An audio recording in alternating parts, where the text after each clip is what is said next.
Bienvenidos a Pulso Político, soy Carlos Rabascal y los saludo. Muy buenos días, amigos televidentes. Y por cierto, antes de iniciar, el día de ayer fue el Día de Periodista, así que felicidades para todos aquellos periodistas que día a día, con su esfuerzo, con esa búsqueda de equilibrio y objetividad, tratan de aportar a la construcción de una democracia en el país. El día de hoy, como lo habíamos indicado, iniciamos una serie de entrevistas con los candidatos a la presidencia de la República. Y el día de hoy, el turno es, en el primer turno es para Norman Ray, a quien le damos la bienvenida y por cierto presentamos un pequeñísimo perfil de Norman Ray a efectos de regresar y desarrollar esta entrevista que tiene un objetivo, y el objetivo es que cada uno de los candidatos pueda presentar y exponer ante la ciudadanía sus propuestas de trabajo. Así que veamos entonces el perfil de Norman Ray. Norman Steve Ray Reyes, quiteño, nacido el 20 de diciembre de 1969, casado y padre de 3 niños, doctor en jurisprudencia con diplomado en gobernabilidad y democracia ambiental, político y docente universitario, fundador del grupo Ruptura de los 25 en el 2004. En el año 2008 empezó su carrera política como asambleísta constituyente en representación de Alianza País, integrando la Comisión Legislativa y presidiendo la Comisión de Reforma del Estado y Gestión Pública. Tras terminar la Asamblea Constituyente, integró la Comisión Legislativa y de Fiscalización. Fue inscrito por Alianza País para el Consejo Metropolitano de Quito, siendo electo concejal. Presidió la Comisión de Equidad de Género y miembro de la Comisión de Ambiente.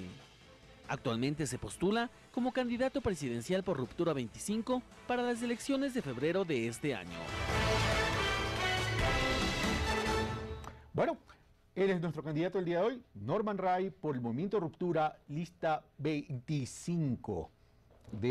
Mantienen todavía el 25 original de Ruptura los 25. Bueno, cometemos un poco la mecánica del programa el día de hoy, amigos televidentes. El candidato, en este caso, el día de hoy, Norman Ray, tendrá 3 minutos para poder exponer los ejes centrales de su propuesta de gobierno y los ciudadanos, los televidentes, podrán interactuar con el candidato a través de las redes sociales, el Twitter, que la leeremos en el último segmento del programa. Pero aclaramos, los twitters, los mensajes que lleguen a través de las redes sociales, solo lo leeremos aquellos que guarden estricta relación con la propuesta de gobierno de cada candidato. No leeremos temas personales, no leeremos nada que sea distinto a la propuesta de gobierno. Por tanto, amigos televidentes, en este momento entonces iniciamos Pulso Político. Señor Norman Ray, candidato a la presidencia de la República por el Movimiento Ruptura 25, muy buenos días y gracias por haber aceptado nuestra invitación. Como he mencionado, tiene 3 minutos para hacer un resumen de los ejes centrales de su propuesta de gobierno. Buenos días, un feliz año a todos los ecuatorianos y ecuatorianas que nos escuchan y además un saludo también a los periodistas que el día de ayer estaban de fiesta. Para nosotros el eje fuerte de nuestra propuesta está centrada en generar un acuerdo de productividad, de superación de la pobreza y de distribución de la riqueza. En el Ecuador la concentración de la riqueza sigue siendo el problema que hay que combatir. El 20% más rico concentra más del 50% de los ingresos y el 20% más pobre no llega ni siquiera al 5% de esos ingresos en el Ecuador. Por lo tanto, creemos nosotros que estamos en un momento exacto para avanzar en una alianza público-privada que nos permita, desarrollando una corresponsabilidad entre lo público y lo privado, a través de incentivos económicos al empresariado mediano, pequeño y grande, pero sobre todo al mediano y pequeño, que tenga la posibilidad de una reducción en sus tasas tributarias si es que incentiva empleo juvenil, por ejemplo, si es que tiene prácticas ambientales eficientes, si es que cumple con sus obligaciones legales en materia de seguridad social, es decir, si tenemos empresarios y no empresauros, gente que cree y que a la apuesta al desarrollo del país, esa alianza público-privada puede funcionar, donde el eje fundamental tiene que ver directamente también con el tema del pacto fiscal. El pacto fiscal es un pacto también de corresponsabilidad, una seguridad jurídica de 4 años donde tengamos y sepamos cuáles son la masa tributaria que vamos a tener de manera estable y que obviamente no sucede lo que ha pasado estos últimos 6 años donde hemos tenido 10 reformas tributarias. Ese pacto fiscal no es un pacto, como se ha estado señalando, de eliminación de todos los impuestos por parte de otras candidaturas, porque eso es irreal en un país como el Ecuador, tan inequitativo aún, sino que es un pacto que desarrolla claridad y define cuáles son aquella política tributaria que incentiva la producción, qué política tributaria puede manejar a través del sistema de corresponsabilidad, potenciar el aparato productivo hacia el futuro y de manera sostenida ir cerrando esta brecha de concentración de ingreso que existe en el Ecuador. Para nosotros son los ejes fundamentales en materia económica. En lo que tiene que ver con seguridad, nosotros planteamos claramente mano firme contra la delincuencia, mano firme contra el narcotráfico, liderar una agenda regional de discusión de seguridad para los estados, esto es muy importante. El problema del narcotráfico y otras actividades ilegales como la trata y la explotación sexual de personas, como lo que tiene que ver con el coyoterismo, la venta ilegal de armas, son negocios igual de violentos, articulados muchas veces también el tema del narcotráfico.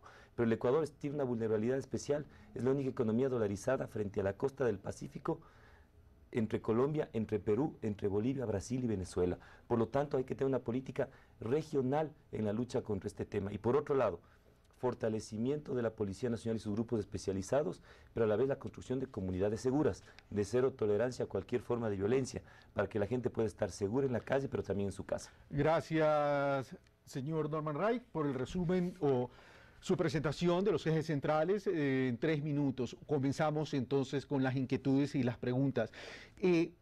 Los ejes centrales de cualquier candidato a la presidencia o de cualquier gobierno nacional que pretenda gobernar por un periodo democrático, en este caso 2013-2017, debería tener 2 ejes fundamentales. 1, eliminar la pobreza y 2, eliminar las desigualdades. En ese sentido, Norman Wright, de acuerdo a la propuesta de gobierno, más allá de los lineamientos que pueden representar claras y buenas intenciones, ¿cómo debe crecer el Ecuador al 2017 de forma sostenida a efectos de poder luchar contra la pobreza? ¿Y en qué se compromete Norman Wright para disminuir la desigualdad en términos tangibles y dimensionables como el coeficiente de Gini? Norman Wright. Bueno, para nosotros es clave mejorar y sostener el proceso de inversión en materia de educación y salud, por citar solamente un ejemplo. Nosotros pensamos que además una política de mejor distribución de la riqueza y disminución de lo que usted acaba de señalar, que es esto del coeficiente de Gini, la concentración y el ingreso, que es el problema no solamente de Ecuador, sino de la región, está centrada en una apuesta fuerte a impulsar políticas de empleo juvenil. Si nosotros logramos establecer políticas estables de empleo juvenil vinculadas en una estrategia integral también al tema educativo y a la calidad y a la igualdad de oportunidades en el sistema educativo, vamos a dar un salto hacia adelante. ¿Qué quiero decir con esto? En este momento la igualdad de oportunidades del sistema educativo no existe, porque todavía tenemos una brecha absolutamente grande en la calidad de educación entre unas escuelas públicas y otras escuelas públicas, entre escuelas privadas y otras escuelas privadas, y entre escuelas públicas y privadas. Ir cerrando la calidad de ese proceso educativo, articulado también una política nutricional de alta calidad y de fomento de esa diversidad alimentaria de nutrientes que existe en el Ecuador, para que los niños y niñas en el país, los menos favorecidos, crezcan con capacidades físicas reales y concretas de tener mayores oportunidades de participación en el proceso educativo. Usted menciona entonces que para vencer la pobreza hay que vencerla de forma estructural, generando acceso a oportunidades, y ha mencionado 2 ejes, el tema educativo y el tema de salud. En el tema educativo y en el eje de salud usted ha puesto énfasis en el tema de mejorar los servicios, es decir, trabajar fundamentalmente en la calidad. El tema no es de recursos, sino de cómo se administran los recursos y cómo se brinda el servicio a la ciudadanía.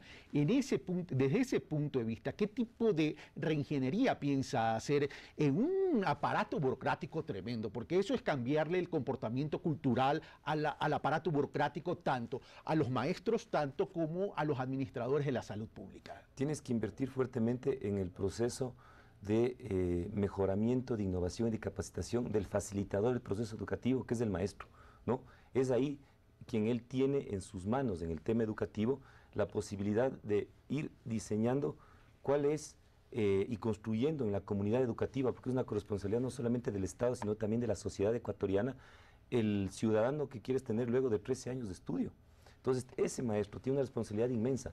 No es solamente mejorar su sueldo, que ya es importante, no es solamente dotar de infraestructura, que ya es importante, sino cuál va a ser la pedagogía. Nosotros planteamos la pedagogía del milenio, no solamente la escuela del milenio como infraestructura, la pedagogía del milenio. ¿Que consiste en qué? Consiste en maestros que estén en capacidad, desde los primeros años de edad, de hacer que ese niño pinte de colores, que ese niño sueñe, que ese niño innove, que ese niño tenga la posibilidad de jugar, de entender la importancia que tiene crear posibilidades ciertas de desarrollo para él y para su comunidad. Y eso es una responsabilidad no solamente del Estado, sino también de la comunidad educativa. Uno de los principales problemas que ha tenido el Ecuador en la educación es la estrategia educativa por un lado y por otro lado la capacitación, la preparación y el perfil de nuestros maestros. En cuanto a la estrategia educativa, hemos privilegiado la memoria, pero no hemos privilegiado la capacidad de racionamiento y de análisis, y por otro lado no hemos privilegiado el espíritu de la solidaridad. Tampoco hemos despertado los espíritus creativos de emprendimiento de los ecuatorianos. Desde ese punto de vista, ¿qué haría distinto Norman Ray en caso de que el voto popular le favorezca a lo ya realizado por el gobierno nacional de Rafael Correa? Mi compromiso claro, y la diferencia es de que para mí tiene que haber una conexión clara entre el proceso de reforma universitaria y los 13 años anteriores. Eso es igualdad de oportunidades. En definitiva, la universidad es un espacio bien complejo. Unos les irá mejor, otros no, unos podrán pasar los exámenes, pero lo que sucede ahora es que todavía tienes estos últimos 6 años hombres y mujeres jóvenes que no han tenido la formación y en el nivel y capacidad de conocimientos para rendir cada vez más un mejor examen de ingreso a la universidad. Por eso, lo que yo digo es invertir y profundizar en formación, innovación y capacitación del facilitador, del maestro para que profundice su formación. Ya vamos con los al alumnos. maestro. Pero cuando Norman Ray habla de articular la educación, la general con la superior, volvemos a un tema que es cultural, y repito, en los ecuatorianos, Norman Ray, es que todos buscamos ser ingenieros, todos buscamos ser abogados, todos buscamos ser economistas, todos buscamos ser médicos, y estamos hablando en medio de un país ahorita que quiere cambiar la matriz productiva. En ese sentido, ¿hacia dónde apunta entonces la política educativa de ruptura? Henry, por eso nosotros hemos dicho, Carlos, perdón, por eso hemos dicho nosotros que la articulación entre el tema económico y el tema educativo es muy importante. ¿En qué sentido? Impulsar una política de empleo juvenil. No solamente un primer empleo juvenil centrado en pasantías en el sector público. Por esto es la alianza público-privada. Entre el 2013 y el 2017 van a entrar 140.000 jóvenes de 18 años nuevamente a las actividades de la población económicamente activa. ¿Eso qué implica? Implica una masa de personas con capacidad de producir, pero que tiene que tener facilidades para eso. ¿Quién capta esa masa laboral? Es el sector privado, no solamente el grande, sino también el mediano y también el pequeño. Si nosotros establecemos un incentivo tributario y compartimos, ¿no?, la carga también del pago de la afiliación al Seguro Social como Estado, eso permitirá incentivar esa formación y esa capacidad en un proceso no solamente laboral, sino también de formación continua que impulse el emprendimiento de la gente, y de esa manera la educación está articulada también en un proceso productivo. Esto como nosotros pensamos, para eso tiene que terminar y acabarse el rezago educativo. Este momento en el Ecuador, aproximadamente 5.700.000 personas no han terminado su proceso educativo. Esa es una carga que hay que ir cerrando esa brecha, y hay que incentivar que los nuevos terminen el bachillerato. El indicador de desarrollo humano, que es el indicador IDH, y antes de hacer la pregunta a Norman Ray, a las personas que ya están escribiendo a través de las redes sociales le aclaramos que vamos a leer sus mensajes que guarden relación con la propuesta de gobierno de cada uno de los candidatos en el último segmento del programa de Pulso Político. Así que sigan escribiendo, que nosotros lo leeremos en la medida que vayan llegando.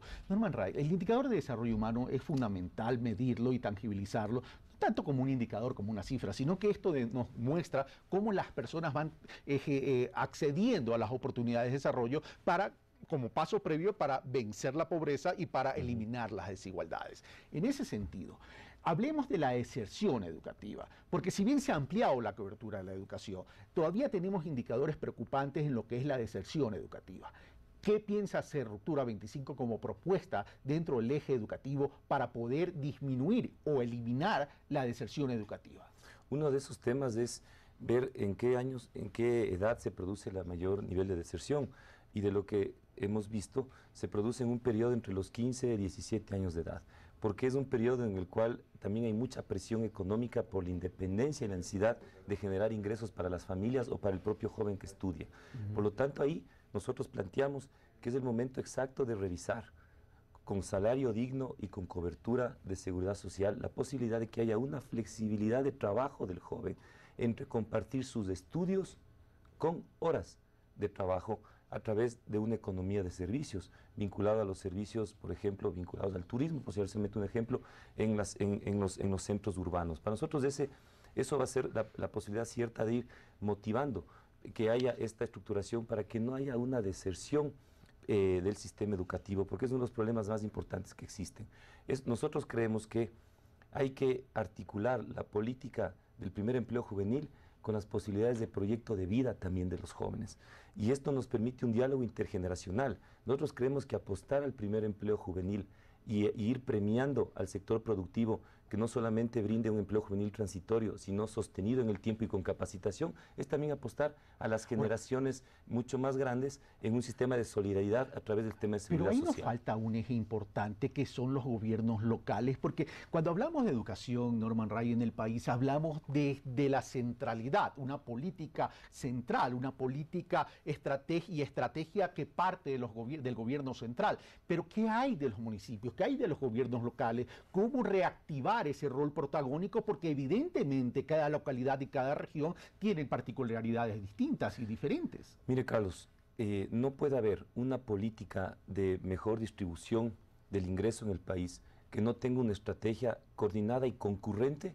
Es muy importante la palabra concurrente entre el gobierno nacional y los gobiernos autónomos descentralizados, es decir, prefectura, municipio, juntas parroquiales. Y más adelante gobiernos regionales. Claro, el momento que existan, ¿no? E igual distrito metropolitano, como es el caso de Quito. ¿Por qué?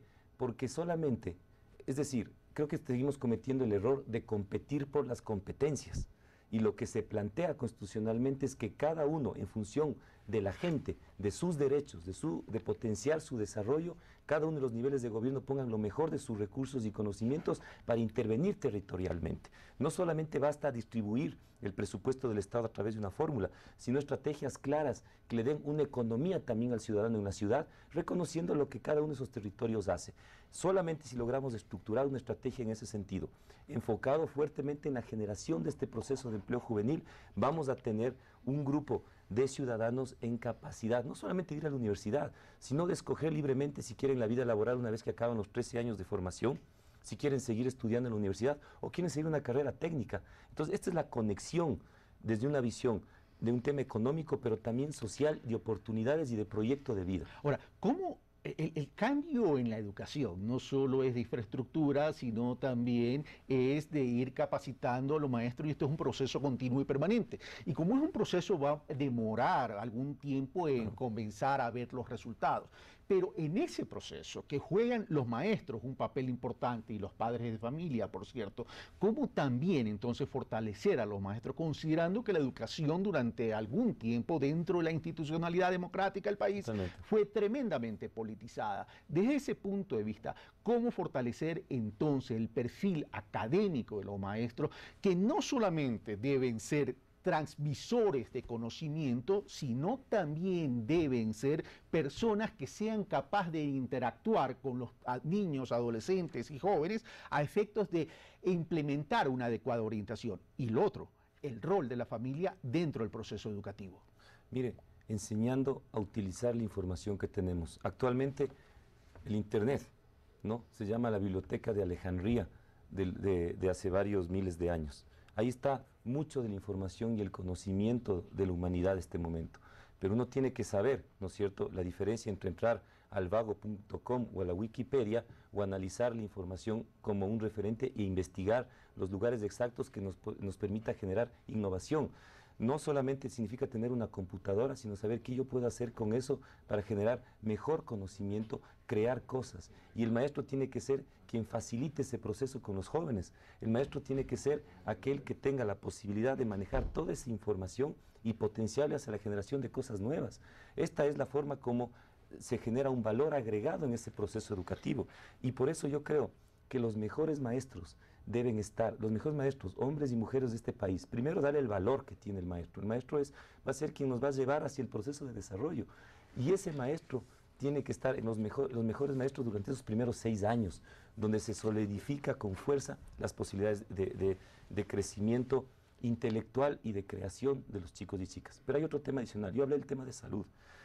En los recorridos que hemos tenido, hemos visto en provincias como Chimborazo, y yo creo que se repite eso en la Sierra Centro también, pero hay unos estudios importantes, en los cantones campesinos indígenas más pobres, como Guamote o Colta, en donde los niños y niñas han reemplazado su dieta alimenticia, que era de habas, de camote, de quinoa, de papa, de maíz, nutrientes muy importantes para su desarrollo, por cola y fideo.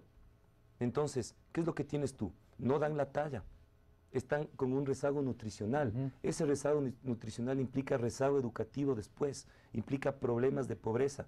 Ahí se están sentando las bases posiblemente de los nuevos beneficiarios del Bono de Desarrollo Humano, porque estructuralmente esas comunidades, a través de malas estrategias de comercialización y de falta de protección a esa diversidad alimentaria, que no solamente es para venderla, sino para su propia producción, están generándose una brecha que va a ser difícil de cerrar. Estamos hablando de temas estructurales, la salud pública. La salud pública no solo tiene que ver con la alimentación, sino también con los aspectos sanitarios de cada una de las poblaciones.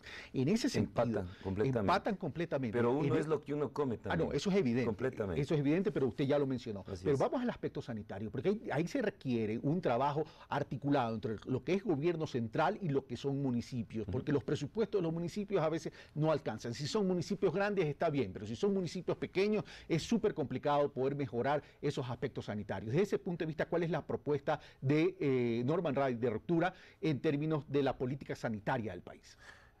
Primero, avanzar y con fuerza en este mismo concepto de las competencias. Como gobierno nacional, uno no puede competir por competencias con los gobiernos locales. Uno lo que tiene que hacer es fortalecer y liderar un proceso de coordinación nacional para mejorar las condiciones de acceso a agua potable de la gente.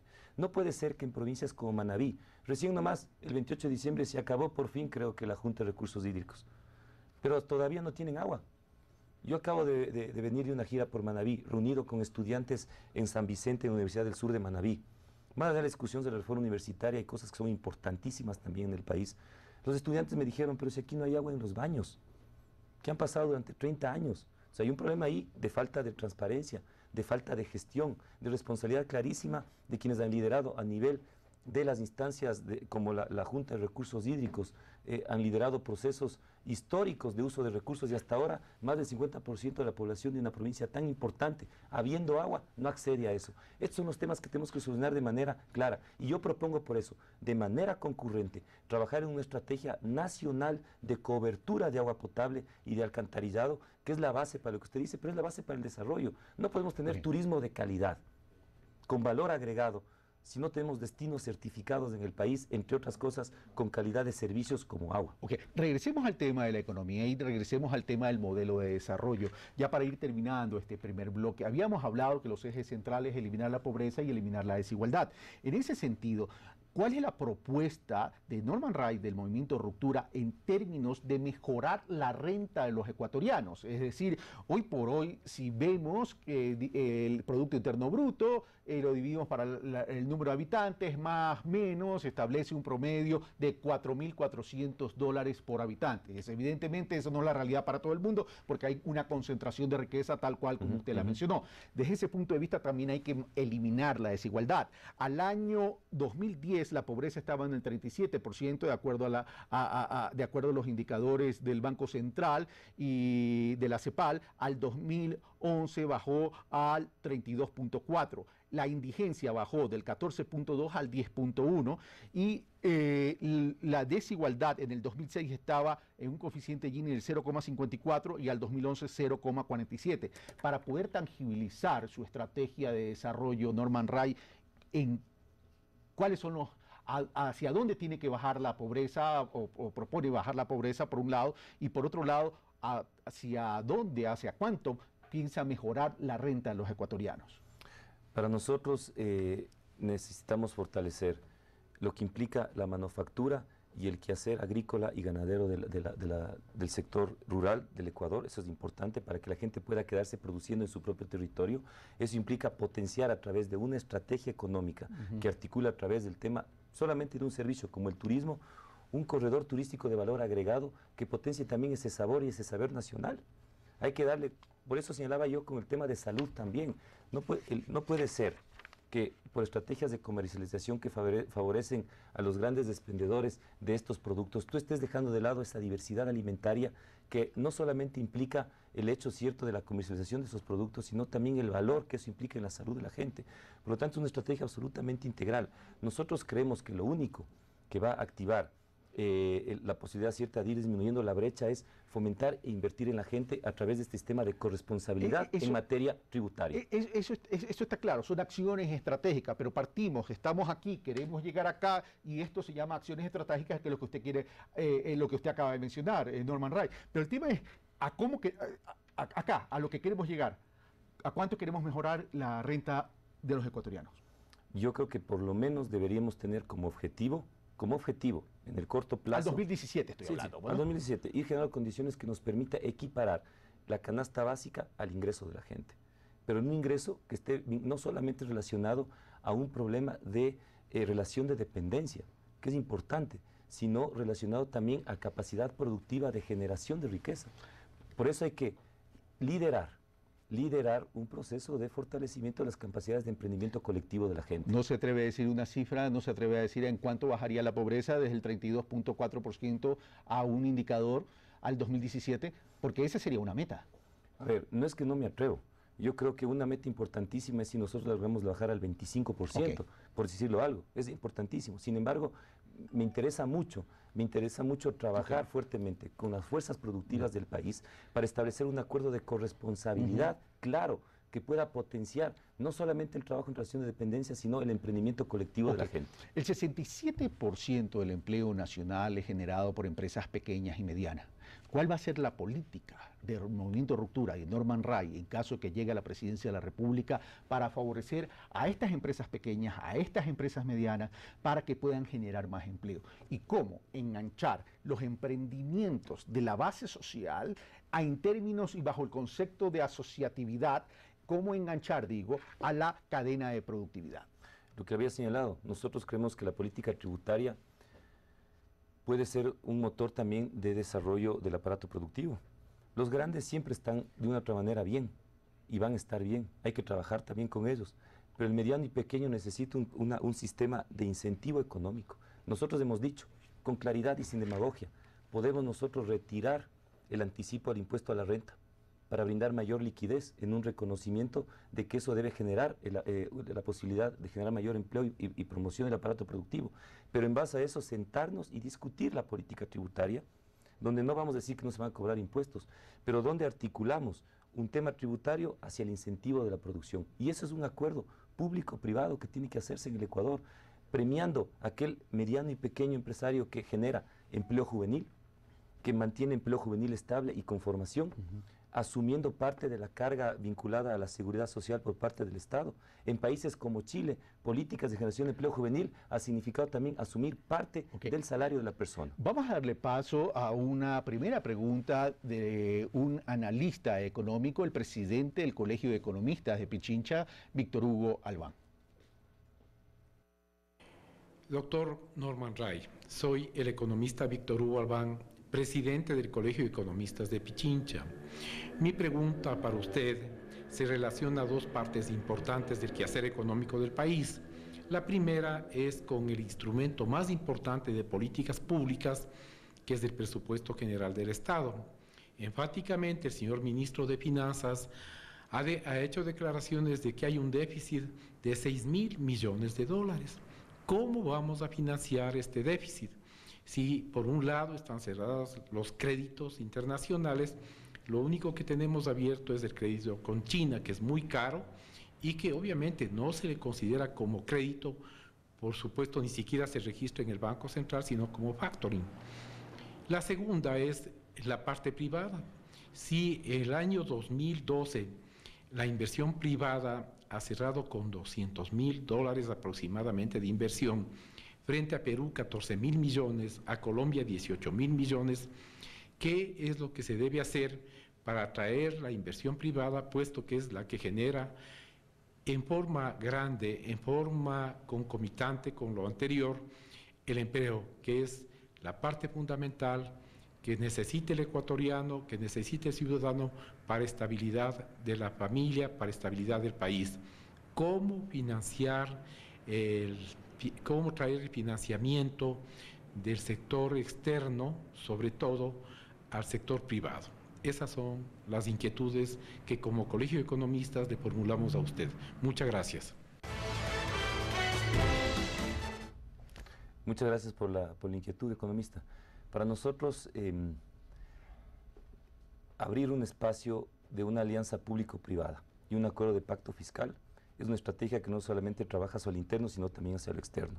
Si le podemos decir al mundo, en el Ecuador necesitamos una cooperación, no solamente acuerdos de carácter comercial, sino una cooperación de transferencia tecnológica e inversión estratégica en áreas que son importantes para la economía del país y para la generación de empleo, y establecer las reglas tributarias a través de las cuales esa inversión va a funcionar. Yo creo que eso va a mandar un mensaje claro que va a permitir directamente que la inversión venga. Los últimos 6 años, reformas tributarias, cerca de 10, entiendo yo, en los últimos 6 años, han impedido que haya una estabilidad en relación también al inversionista extranjero. Lo que hay que decir al inversionista extranjero es que aquí puede invertir con seguridad y que nosotros queremos que invierta en unas áreas que para nosotros son importantes, pero articuladas a un proceso económico de valor agregado. Nosotros pensamos que si logramos establecer esta línea y esta claridad y seguridad en el mensaje que le brindamos a la comunidad internacional, tenemos la posibilidad de potenciar necesariamente la inversión. ¿Qué áreas nos parecen estratégicas? Yo le digo con claridad, yo creo que el Ecuador tiene potencialidades muy interesantes en la producción, por ejemplo, de bienes culturales, por decir algo. Hay que ser creativo en el mundo en que nos movemos. La capacidad de formación y creatividad en la industria del cine, de la música, en la producción cultural del país es importantísima.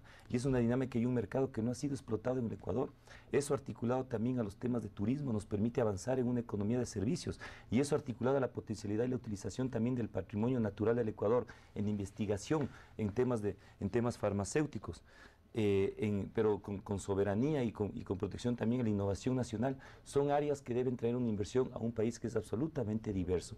Creo que ahí es la trascendencia de entender que este tema puede potenciar no solamente la economía de los grandes. Por eso nuestra preocupación importante como ruptura es no favorezcamos solamente a los grandes operadores, por ejemplo, turístico, por citar solamente un ejemplo, sino bajemos con capacitación e innovación para que el destino turístico certificado permita que las comunidades también repartan de mejor manera esos ingresos. Por eso hemos dicho, países como el Perú posicionaron la marca del Ecuador, la marca peruano, en el tema de su sabor nacional, de su conocimiento en el manejo de su diversidad alimentaria, y eso cumple un rol de producción agrícola, de producción de pesquero artesanal, de producción ganadera, posicionada en un mercado internacional con un valor agregado. Esta es la estrategia que nosotros creemos que nos va a permitir apostarle a la gente. Gracias, Norman Ray, y gracias también a Víctor Hugo Albán por esta pregunta a nombre del Colegio de Economistas del Pichincha. Nosotros vamos a hacer nuestra única pausa y regresamos con más de esta entrevista con el candidato por el movimiento Ruptura a la presidencia de la República, Norman Ray. Sigan en nuestra sintonía, venimos de inmediato.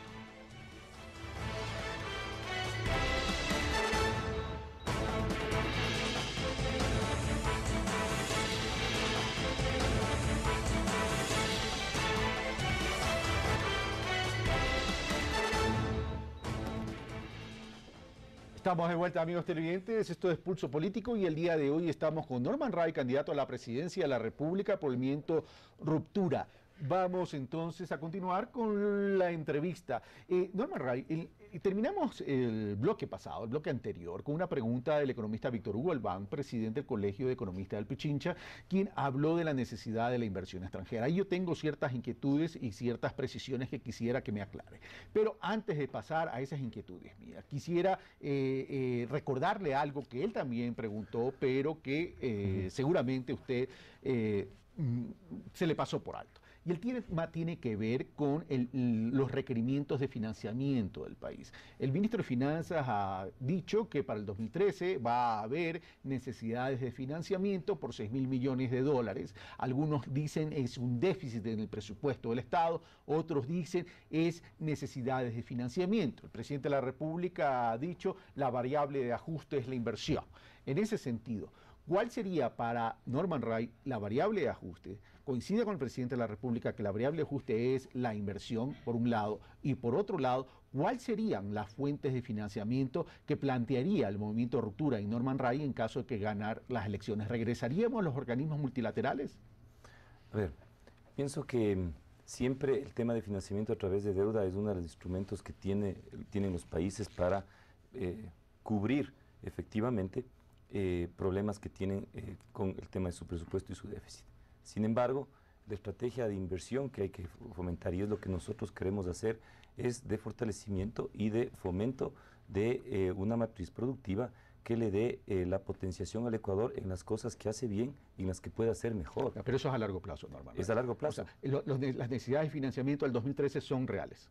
Mi querido Carlos, la necesidad de, siempre esta idea de largo plazo ha impedido que sigas tomando decisiones claras, pensados también en el corto, en el mediano y el largo plazo. Es decir, vamos a tener que responder si hay un déficit, y eso lo tenemos en la práctica, habrá que buscar el financiamiento necesario y fortalecer relaciones con organismos internacionales en condiciones mucho más soberanas y mucho mejores. Ahorita dependemos del tema de China, habrá que ver qué es lo que pasa después para diversificar esas oportunidades. Las fuentes de financiamiento. Sí, pero lo más importante es que podamos nosotros esos recursos también ir canalizando hacia una inversión de fortalecimiento del aparato productivo para ir disminuyendo la dependencia de ese proceso en una economía que se fortalezca también en lo que produce hacia el interno, pero también hacia el externo. Si no hacemos eso de manera sostenida, vivimos en un ciclo de uso no responsable de los recursos naturales del país, porque nuestra garantía principal para todos estos mecanismos de financiamiento está sentada en el uso de recursos naturales. Pero esos usos de recursos naturales en un sistema de financiamiento de déficit no le permite al Ecuador tener una capacidad productiva real, impulsando claramente lo que es su productividad como sociedad. Es lo que yo quiero decir, Carlos, con mi planteamiento. Entonces, ese es un uso responsable de los recursos. Ahora, entonces, si tenemos que utilizar adecuadamente los recursos, y significa no orientarlos al gasto corriente, y como ha dicho el gobierno nacional, la variable de ajuste sería la inversión, ahí estaríamos a lo mejor restringiendo el crecimiento del país, con lo cual sería difícil también luchar contra la pobreza. Pero ahí le vengo y le hago otra pregunta antes de pasar al tema de la inversión extranjera. A ver, el Ecuador tiene una economía dolarizada, y esa economía dolarizada ya cumplió 13 años. Para bien o para mal, la dolarización está ahí y nos ha permitido estabilizar nuestra economía, nos ha permitido planificar nuestros ingresos, nos ha permitido planificar nuestras vidas. ¿Eso qué significa? Que para poder seguir sosteniendo la dolarización tenemos que obtener más divisas, más dólares que ingresen al país de lo que salgan. Ahora, para poder tener una economía dolarizada importante, estable, necesitamos o inversión o endeudamiento, o crecer en las exportaciones. En ese sentido, estamos frente a una crisis mundial. ¿Qué va a privilegiar Norman Ray? ¿Crecer mediante exportaciones en la ausencia de acuerdos comerciales o seguir con la política de incentivar el mercado interno? Yo creo que hay que hacer ambas cosas. Yo creo que hay que establecer líneas de fomentar el valor agregado a lo que produces. Por eso que para mí es estratégico, y lo hemos dicho, que la inversión económica productiva de generación de valor agregado en el campo de la agricultura y la manufactura en el país es lo que va a permitir salir adelante claramente, y fortaleciendo también las estrategias de los productos que ya se están fomentando en el Ecuador. Es lo que a nosotros en el tiempo nos va a permitir posicionarnos con la fortaleza necesaria y establecer estrategias claras en el campo forestal, por ejemplo, es otro de los temas importantes, que nos permita reubicar y rescatar todo ese territorio degradado que existe en este momento con una potencialidad productiva que ubique, ¿no es cierto?, con una calidad, por ejemplo, de madera certificada en el mercado internacional, no certificada porque no se ha botado bosque primario, certificada porque no ha dividido y ha generado conflictos sociales, certificada porque es de calidad en el mundo entero. Eso nos va a permitir posicionar y potenciar lo que nosotros ya estamos haciendo. O sea, proteger la industria nacional, agregar valor y proteger el empleo en el país. Ahora bien, hablemos de la agricultura. La agricultura es un tema que ha estado pendiente en el país tradicionalmente y ha sido el patito feo en el Ecuador. Han habido algunos patitos feos, pero en algunos por lo menos ya se ha estado trabajando. Pero el tema de la agricultura se ha quedado rezagada. Tenemos una población rural que está envejeciendo. Tenemos una ley de tierras que se está debatiendo en la Asamblea Nacional. ¿Cuál va a ser entonces la estrategia en términos de esta potencialización de nuestra fortaleza agrícola en el país, por un lado? ¿Y cuál va a ser la posición de Norman Ray y de Ruptura en relación a la ley de tierras que se está debatiendo en la Asamblea Nacional y que seguramente en el nuevo periodo legislativo se va a debatir y se la tendría que aprobar? Para nosotros, y eso es lo que hemos conversado con nuestros candidatos a la Asamblea Nacional, tanto de la lista nacional como de las distintas provincias y distritos del país, esta es una de los ejes estratégicos de discusión en el seno de la Asamblea. Es una de las prioridades que hay que tener, porque como bien usted señaló, eso implica una ley de tierras que fomente el acceso al crédito, que fomente la capacidad de innovación, la seguridad jurídica en materia de propiedad de la tierra y la desconcentración en el acceso al agua. Creo que ahí hay 4 ejes importantes que tienen que ser solucionados y sobre los cuales es imposible pensar un país en el mundo que ha dado un salto en su proceso de desarrollo que no haya solucionado el problema directamente del agro. Ahí hay que trabajar fuertemente y para nosotros es una prioridad y por eso hay que potenciar ese valor agregado también de esa producción. En cuanto a la distribución de tierras y en cuanto a los límites de la propiedad. Nosotros pensamos que hay que combatir el latifundio, pero tampoco puedes tener una repartición que cometa los mismos errores de la reforma agraria del pasado. Si tú entregas una tierra productiva y divides, ¿no es cierto?, un latifundio, sobre todo estoy pensando en los grandes latifundios de la costa, y no estás repartiendo esos recursos, ¿no es cierto?, con acceso a crédito, con acceso a capacitación y redes de comercialización, vuelves a fragmentar ese territorio en un poco tiempo más entre el propietario y sus hijos. Y es lo que hay que combatir. Por lo tanto, falta claridad en cuál va a ser el nivel de innovación exactamente y de información a la gente y de crédito para que pueda producir. Pasamos al tema de seguridad y vamos con Lautaro Ojeda, quien tiene algunas inquietudes para plantearle a Norman Ray, candidato del Movimiento Ruptura. Y mientras Lautaro Ojeda hace la inquietud, voy a pedir a producción que me envíen las preguntas del Twitter. Veamos entonces qué nos tiene Lautaro Ojeda. El tema de la violencia social, el tema de la delincuencia, no ha bajado de manera significativa. Es importante destacar que el gobierno ha hecho esfuerzos, sin duda. Ha hecho esfuerzos en términos de recursos, la mayoría de ellos orientados al tema de la represión o de equipamiento y logística. En ese sentido me parece que podría ser interesante el que los candidatos puedan responder a preguntas como estas. Si considera realmente el camino más idóneo para combatir la inseguridad, considera la represión, el aumento de penas, la mano dura. ¿Qué proponen respecto de los grupos digamos, más vulnerables de la seguridad? Adolescentes, jóvenes, mujeres, personas de tercera edad. ¿Qué significa la tecnología? Por ejemplo, en los denominados ciberdelitos o delitos informáticos, que son realmente poderosísimos. ¿Quién cree que debe hacerse cargo de eso? ¿Solamente la policía? ¿Solamente Fuerzas Armadas? ¿Los dos? ¿Cómo establecer los roles y diferencias? Preguntarse, ¿los medios son los causantes de como hay quienes sostienen esto, son causantes de la violencia y de la delincuencia? ¿Son facilitadores? Bueno, gracias al doctor Ojeda por su pregunta. Nosotros queremos manejar un concepto de ciudad segura. Y decimos ciudad segura porque es el mundo urbano el que ha crecido en el país y es ahí donde está concentrándose la mayor cantidad de gente. Un concepto de ciudad segura implica, y centrado también en los grupos más vulnerables, como acaba de señalar el doctor Ojeda, trabajar en planificación urbana segura, de construcción participativa con la gente, en presupuestos que tengan un enfoque también de esa vulnerabilidad de esos grupos para la plena vigencia de sus derechos. Estoy pensando en mujeres, niños, niñas, jóvenes, y una cero tolerancia a violencias que no solamente se expresan en la calle, sino también en la casa. Recordemos que ahora en un país como el Ecuador, las mujeres, pues está solamente un ejemplo, no solamente se sienten inseguras en la calle, sino también en su casa porque han sufrido distintos niveles de violencia. 7 de cada 10 es lo que dice las estadísticas, han sufrido algún tipo de violencia. Esto se logra trabajando conjuntamente también con la comunidad.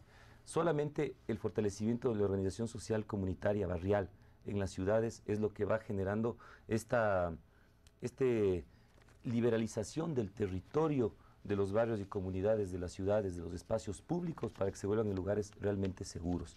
Para eso hay que tener un sistema de indicadores de seguridad. Nosotros creemos que si la inversión en seguridad no solamente se debe evaluar por cuántas UPCs de hecho, por cuántos motos de gasolina y carros de utilizado y cuánto he fomentado el equipamiento de la policía. Los indicadores de seguridad deben tener niveles cualitativos para medir cómo se siente la gente todos los días respecto a su vida y su seguridad en el barrio, cómo esa intervención de recursos de equipamiento ha servido para bajar los índices delincuenciales, indicadores que permitan saber si estás haciendo bien las cosas y no solamente indicadores de gasto. Este sistema de evaluación es lo que te permite innovar en la evaluación de la intervención en seguridad. Para nosotros es importante fortalecer también una policía comunitaria de cercanía, que viva en la comunidad, que tenga una idea clara de qué es lo que sucede, que se sienta parte de ese proceso. No creemos que el endurecimiento de penas por sí mismo sea la respuesta al problema delincuencial, porque eso está probado no solamente aquí en el Ecuador, sino en otras partes del mundo. Para nosotros es la generación y la superación de algo que nos preocupa y hemos dicho, la cultura traqueta. ¿Qué quiero decir con la cultura traqueta? A través de lo que estamos viviendo con el problema del narcotráfico, estamos aceptando que los conflictos se solucionan de manera violenta, de que funcionamos y es bueno funcionar de manera mafiosa y que es importante tener el éxito económico en el corto plazo y punto. Eso no han sido los valores del Ecuador y eso lo hay que prevenir a través de educación y fortalecimiento comunitario. Tenemos graves problemas vinculados a eso ya este momento en el Ecuador y desde ahí hay que trabajar. Gracias. Me quedan 9 minutos y pasamos entonces a plantear las inquietudes de la ciudadanía que nos han hecho llegar a través de las redes sociales, específicamente el Twitter. Como nos quedan 9 minutos, Norman Ray, agradeceré que las respuestas sean tremendamente precisas y concretas. Kepler Barros, ¿cuál sería su propuesta para lograr cambiar la matriz energética en el país? Para nosotros es utilizar este momento, el ingreso y la utilización responsable de recursos naturales, fomentando estrategias distintas como la potenciación de la matriz de servicios turísticos, la apuesta a la manufactura en la producción directa de lo que tiene que ver de esos bienes y servicios también de la gente y su producción de todos los días, y tener una estrategia que fomente este tema de servicios articulado a una estrategia nacional de turismo y de destino certificado. Eso es ir cambiando la matriz energética y vinculado también al tema de conocimiento y tecnología. Cristian Zambrano pregunta, señor candidato, ¿usted seguirá con el proyecto del gasoducto? Me imagino que se refiere al trazado. Sí. Ahí tenemos un problema. Ese proceso no se ha hecho en base a un proceso de consulta y participación, no de socialización de por dónde tiene que ir ese trazado. Así no se hacen las cosas. Tiene que haber la posibilidad cierta de establecer los criterios de la gente, trabajar con ellos, explicar y lograr acuerdos sobre la medida propuesta. Por lo tanto, hasta que esa claridad no haya con la comunidad, nosotros no vamos a avanzar en ese proyecto. Ya había un poliducto en ese trazado, pero independientemente de eso hay que trabajar con la ciudadanía. Seudónimo, Caballero Sangriento, ¿qué seudónimo? ¿Cómo plantea llevar a cabo la corresponsabilidad entre los sectores públicos y privados? A través de transparencia y de incentivos económicos y de claridad y transparencia también en el uso del gasto público. Una convocatoria, un diálogo directo, concreto, productivo, que nos ayude a potenciar la productividad en el país y bajo el liderazgo del gobierno nacional. Franklin Columbo, ¿usted fortalecerá la política intercultural para descolonizar el Estado colonialista? Para nosotros el respeto a las diversidades del país, en sus pueblos, en sus gentes, en sus formas de ver la vida, es lo que nos va a permitir construir una sociedad que no discrimine. Nosotros creemos que hay que potencializar esos saberes, hay que respetarlos, por eso esta estrategia de desarrollo vinculada a los territorios, que es lo que queremos nosotros liderar, tiene que tener un componente fuertemente de respeto a esa cultura. Roberto Moncayo, ¿cómo va a emplear a las personas entre los 45 y 65 años, ya que se ha dado prioridad a los jóvenes? No, eso es lo que acabo de señalar. Nosotros tenemos también que articular este diálogo entre lo joven y los adultos, es un diálogo intergeneracional que genere una sociedad solidaria y nosotros creemos que el proceso de capacitación y formación es durante toda la vida. Hay que fortalecer para que estas personas de entre 45 años y hasta 65 años de edad o más estén en la posibilidad también de articularse a través de formación y capacitación a la generación de innovación y conocimiento. Armando Vega, los institutos de formación de docentes aún son carentes del perfil que propone Norman. ¿Qué propone hacer? Hay que darles el valor que tienen. Tenemos que fortalecer ese proceso de formación y darles herramientas que les permitan en un tiempo determinado formar algo que para nosotros es estratégico en el país, que es maestro. Para nosotros, el funcionario público más importante del Ecuador se llama el maestro de la escuela pública. Por lo tanto, invertir en su formación, invertir en su capacitación, en metodologías de pedagogía moderna que piense directamente en sus educandos, que su objetivo principal es lo que nosotros vamos a hacer, y ahí hay que invertir fuertemente con recursos del Estado. Juan Carlos Guzmán le pregunta a Norman Ray cuál será la directriz a seguir por Norman Ray para el manejo de la política exterior en relación con Estados Unidos y bloques. Para nosotros tener relaciones con los países del mundo, con todos, es muy importante, pero queremos fortalecer nuestras relaciones con aquellos países en donde viven más ecuatorianos, porque eso nos permite defender sus derechos, tener estrategias económicas también vinculadas a la protección de ellos y fomentar también la educación de nuestros jóvenes que también viven en el exterior, para que en algún momento vengan acá al Ecuador e inviertan también sus conocimientos en el desarrollo del país. Esa va a ser nuestra línea fuerte de trabajo, y fortalecer también nuestra presencia en el seno de UNASUR, que creemos que regionalmente es la posibilidad cierta de tener agendas compartidas sobre seguridad, ambiente y manejo de recursos naturales. Gracias, Norman Ray. Agradecemos, Norman Ray, perdón, agradecemos, se la estoy volviendo, Muchas ya que usted me dijo gracias, Henry, ahora yo le digo Ray. Norman Ray, agradecemos a las personas que nos han enviado los mensajes por las redes sociales. Hay bastantes mensajes, me dicen desde producción, pero lamentablemente el tiempo nos hace, es imposible leer todos. Y nos vamos ahora a un contacto con Jorge León, quien tiene otro planteamiento para Norman Ray, candidato a la presidencia de la República por el Movimiento de Ruptura. Veamos lo que pregunta entonces Jorge León, politólogo. Señor Wright, en su programa, en el programa de Ruptura, se propone incentivar la descentralización para tener gobiernos locales sólidos.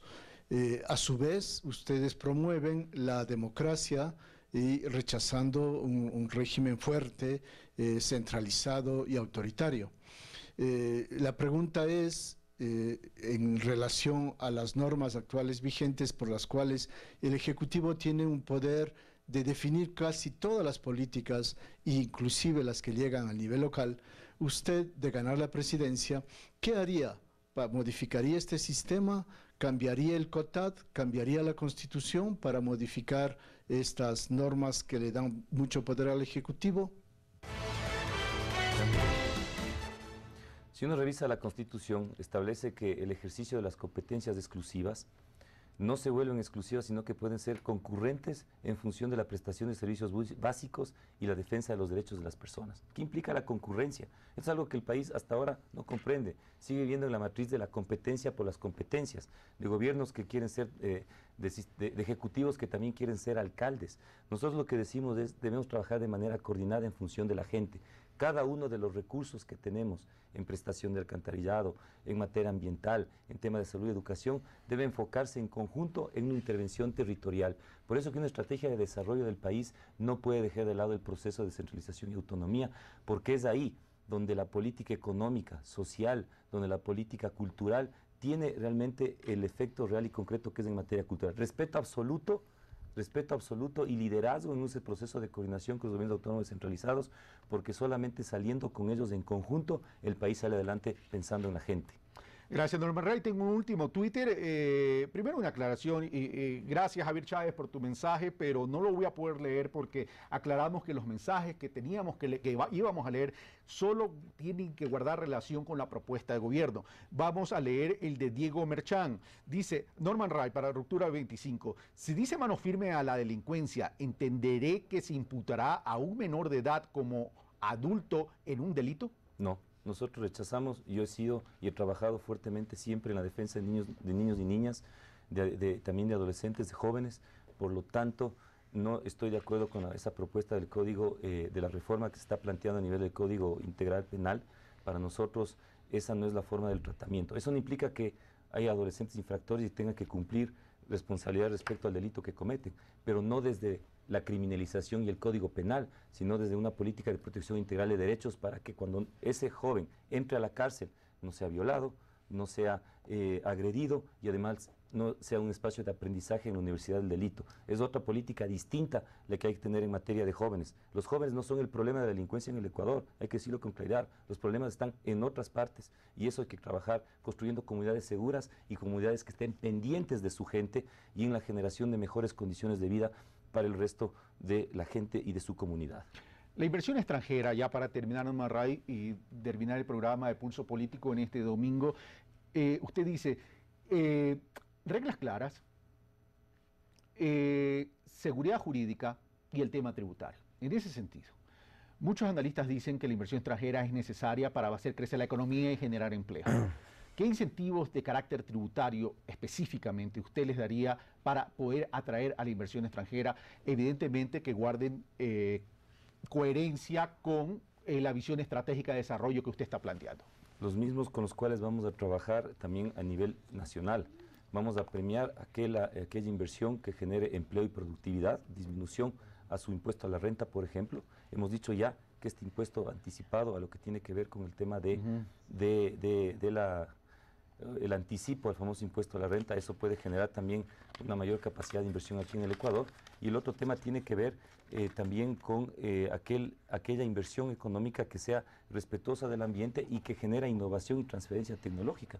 Si llegamos a un acuerdo claro sobre eso, creemos nosotros que podemos atraer una inversión que puede venir no solamente de países, sino también de actividades económicas con fuerte valor agregado, como es el tema de tecnología. Se nos terminó el tiempo, Norman Ray. Quiero agradecerle por haber aceptado nuestra invitación y por haber permitido a la ciudadanía enterarse de los ejes centrales de la propuesta de gobierno. Sus últimas palabras ya para despedirnos. Bueno, decirle al Ecuador que se informe, agradecer por este espacio de debate.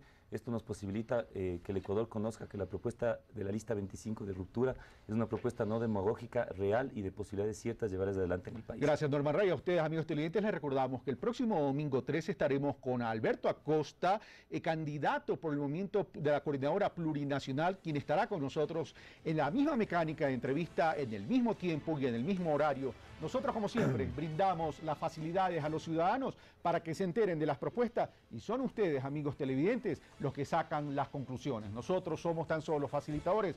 Un fuerte abrazo. Esto fue Pulso Político. Soy Carlos Rabascal. Los espero el próximo domingo.